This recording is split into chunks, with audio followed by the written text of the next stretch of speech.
साल पहले की बात है, जब एक गांव में एक पुरानी हवेली में एक नए परिवार ने अपना घर बसाया। जय हवेली गांव के किनारे में अकेले खड़ी थी और सुनसान रात को अक्सर लोगों को डरावनी महसूस होती थी।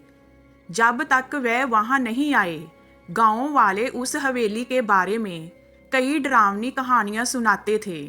लोग कहते थे कि उस हवेली में पुराने राजा महाराजा की आत्मा घूमती है और रात को वहां कुछ अजीब आवाज़ें आती है।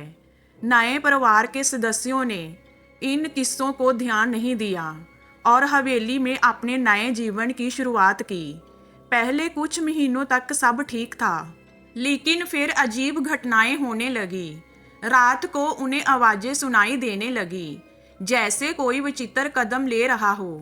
कभी कभी वह जागते तो उन्हें अजीब सी छाया सामने दिखती, जो बिना सिर के थी।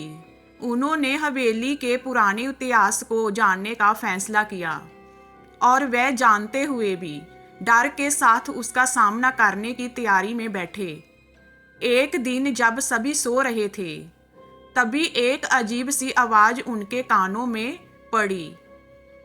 वह धीरे धीरे हवेली के पुराने भवन की ओर चले गए। जब उन्होंने एक कमरे का दरवाज़ा खोला तो उन्हें दिखाई दिया कि वहाँ कोई नहीं था, लेकिन उस कमरे की दीवारों पर अजीब से लिखे हुए अक्षर थे जो कुछ समझ में नहीं आ रहे थे। वह डर के मारे उसी रात हवेली छोड़ने का निर्णय लिया। उन्होंने कभी भी वहाँ वापस नहीं देखा, लेकिन उनके दिल में उस रात की घटना का डर और अजीब अनुभव बसा रह गया। तो ये हमारी स्टोरी आपको कैसी लगी हमें कमेंट में बताइए। लाइक कीजिए, शेयर कीजिए एंड वॉचिंग के लिए थैंक यू।